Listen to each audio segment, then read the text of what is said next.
இறையேசுவில் பிரியமுள்ள பாசத்திற்குரிய இறை மக்களே, உங்கள் அனைவரையும் மீண்டும் ஒரு முறை நம்முடைய பங்கினுடைய 69வது ஆண்டு திருவிழாவை முடிந்துவிட்டு மீண்டும் உங்களை நம்முடைய ஃபாத்திமா தொலைக்காட்சியின் வழியாக சந்திப்பதில் மிகுந்த மகிழ்ச்சி.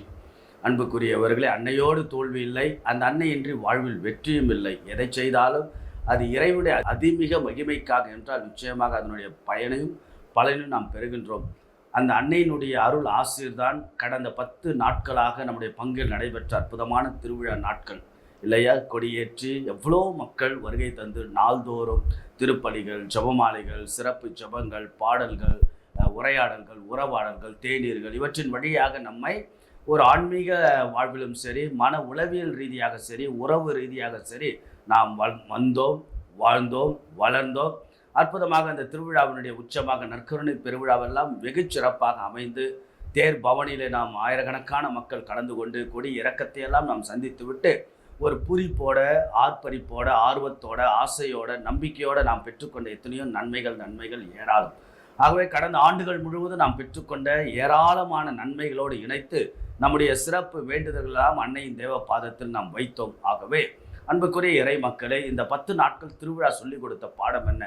அன்னையோடு நாம் அழகான பயணம் செய்தோம். அந்த பயணத்தை நம்முடைய வாழ்க்கையின் பயணத்தோடு எடுத்துக்கொண்டு அன்னை நம்ம கூட, நம்ம வீடுகளில், நம்முடைய இல்லங்களில், நாம் வாழக்கூடிய இடங்களில், நாம் செல்லக்கூடிய பயணங்களில், சமூகங்களில் எப்போதும் அன்னை நம்ம கூடவே இருக்கிறார். ஆகவே அந்த தாயை நாம் அழகுபடுத்த அந்த தாய் நம் எல்லோரையும் அழகுபடுத்துகிறார். ஆகவே அவ்வளவு அற்புதமாக 10 நாட்கள் பங்கு திருவிழாவின் வழியாக அன்னையை அழகுபடுத்தி, அன்னையை மகிமைப்படுத்தி, அன்னையின் பரிந்துரையால் ஆண்டவர் இயேசுவின் அருளையும் ஆசீர்வாதத்தையும் பெற்றனா கைகள் இரண்டும் வெறுங்கையாய் இருந்தாலும் நம்பிக்கைதான் வாழ்க்கை என்ற சிந்தனையின் அடிப்படையில் திருவிழாவினுடைய அந்த சிறப்பு, the spirit of the feast has to continue in us and within us and with the other. அந்த திருவிழாவினுடைய அற்புதமான உணர்வுகள், உள்ளொலிகள், அனுபவங்கள், இறை ஆசிரியர்கள் எல்லாம் நமக்குள்ளாக இருந்து மற்றவர்களுக்கு பயனுள்ள பலன் வகையில் இருக்க நாம் இந்த அற்புதமான இந்த திருவிழாவினை ஏறெடுத்தோம். நன்றி நிறைந்த நெஞ்சத்தோடு அன்னைக்கு நாம் கரம் குவிப்பு திருவிழாவினுடைய பயனை தொடர்ந்து நம்முடைய வாழ்வில் அனுபவிப்போம்.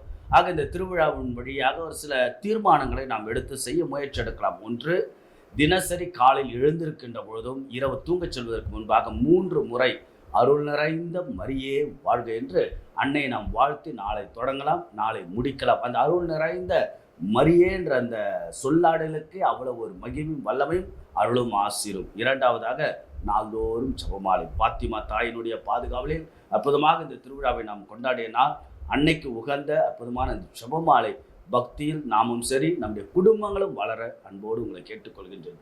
மூன்றாவது, அடிக்கடி நற்கருணை ஆண்டவரை சந்தித்து அவற்றின் வழியாக வலிமையும் வல்லமையும் பெற்று வாழுங்கள் என்று அன்போடு உங்களை வாழ்த்துகின்றேன். வெகு சிறப்பாக இந்த 10 நாட்கள் திருவிழா வெகு சிறப்பாக அமைந்ததற்கு பல நபர்கள், பல இயக்கங்கள், குறிப்பாக பங்கு பெற வேண்டிய நிர்வாக குழு, செயற்குழு, பங்கு பேரவை, அன்பிய ஜோனல்ஸ், அன்பிய பொறுப்பாளர்கள், அன்பிய தலைவர்கள், அன்பிய மக்கள், பல கோணங்களில் எல்லோரும் உதவி செய்த பங்கு மக்களுக்கு உங்களுக்கும் சிறப்பான நன்றிகளும் வாழ்த்துக்களும். அன்னை நிறைவாக ஆசீர்வதிக்கட்டும். அந்த தேவத்தாயின் வழியாக நாம் இறைவனுடைய அருளையும் ஆசீர்வாதத்தையும் பெறுவோம். அன்னை நாம் ஒவ்வொருவரையும் நிறைவாய் ஆசீர்வதிப்பாராக. God bless you.